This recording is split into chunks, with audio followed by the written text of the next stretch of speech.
Hey, everybody, and welcome to another episode of Five Questions with Paulists. I am Mike Hayes, and New Jersey holds a great place in my heart. A lot of my family lives in New Jersey, as a matter of fact, and that's also where Paulist Press is. And Trace Murphy is editor at large at Paulist Press, and he joins us today. Hey, Trace, how are you? Very good, Mike. How are you doing? I'm all right. Hey, let's get right into it. Easy question for you. Question one. What is one new or new-ish Paulist Press book that you love and want readers to know more about? Well, thank you for asking that. This is a book that's very near and dear to my heart, something I had a great honor to be working on. It is the collected photographs of Thomas Merton called Beholding Paradise. So anyway, it's been put together by Merton scholar Paul Pearson, and you have the entirety of Merton's photographs over the years and broken down into different eras and different avenues of exploration, including his trip to Asia. And throughout, Paul has put in excerpts of Merton's writing as well to give you a sense of the spirit that Merton was approaching his subjects with.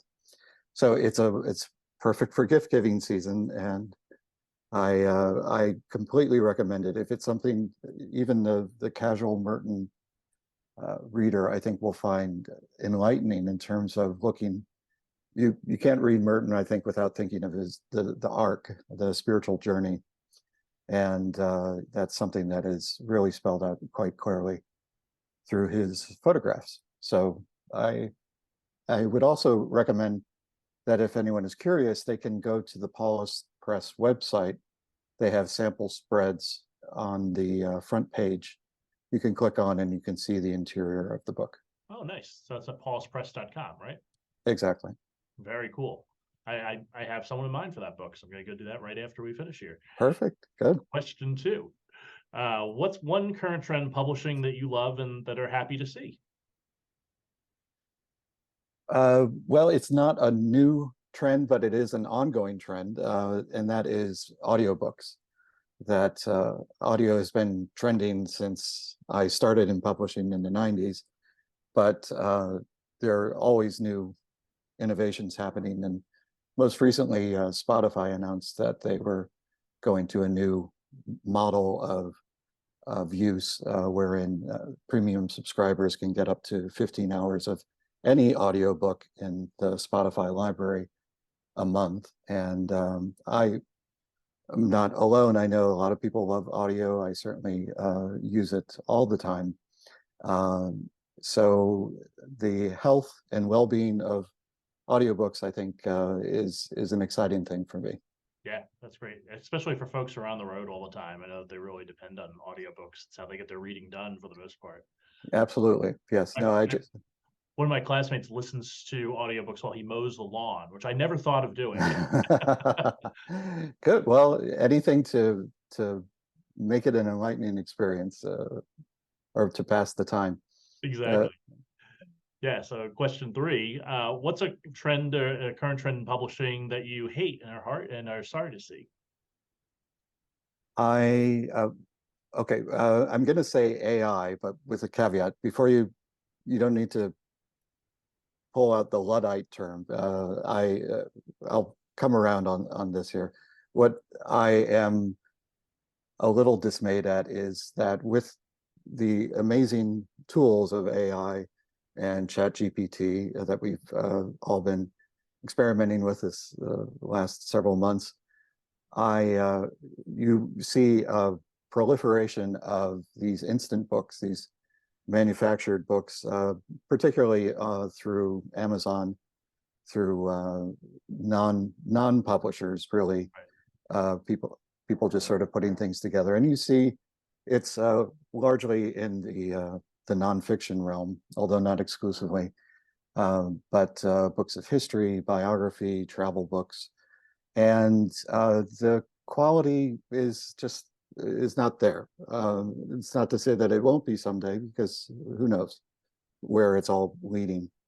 But I would say that a silver lining to that trend that dismays me is that it leaves the responsibility and the value of the publisher as a curator first and foremost, so that you can look at a list such as the Paulist list or any publisher really, and divine what is of value there, and whether you trust these tastemakers, as it were. So I think in the long run, there's going to be such a proliferation of books that we'll all need a little bit of guidance about where to look. Yeah, and what to trust, right? Exactly. Yeah, Yes. exactly. And so question 4, what's one aspect of your life that's been changed the most by the COVID pandemic?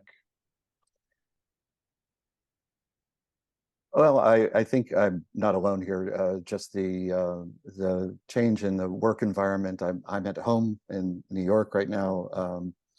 They're due, thankfully, back to some regular days during the week at Paulist, but that change has been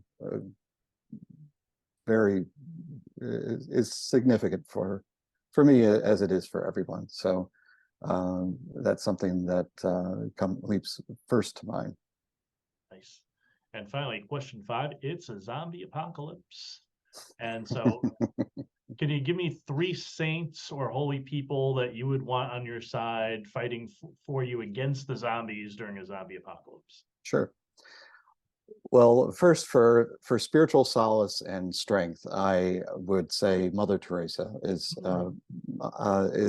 she is my saint, and she knew how to abide times of despair, got through with her faith and with her work, and so having someone of her strength there, I think, to get through a dark chapter like that would be first on my list. I would also be thinking about, so second, I would be thinking about the future of publishing and making sure that the apocalypse isn't the end for books. I'm sure it wouldn't be, but just to ensure that there is a proliferation of the word. I was thinking about, there are any number of saints that are Francis de Sales, Augustine, but I was thinking Aquinas. He's got a lot of thoughts up there in his head, and lots to say. So I would bring Thomas Aquinas along just to make sure that we have enough content to get started in the new world. Maybe he could make the zombies more moral. Ah, well, That's a moral see, theologian, right? that would, I hadn't thought of that. That would really turn things around. And the last the last one I is predicated on the belief, or I don't know if this is true or not, but zombies apparently are afraid of water. Ah, Or at least this is what I've heard. I don't know. I'm sure there's some water zombies out there too that's going to blow this out of the water. But so for that, though, just thinking of safe travel is Brendan the Navigator, somebody that's good on the sea. He knows how to make a boat out of very rudimentary materials, and he can navigate the open seas and take us far away from wherever the zombies are. So those are my 3.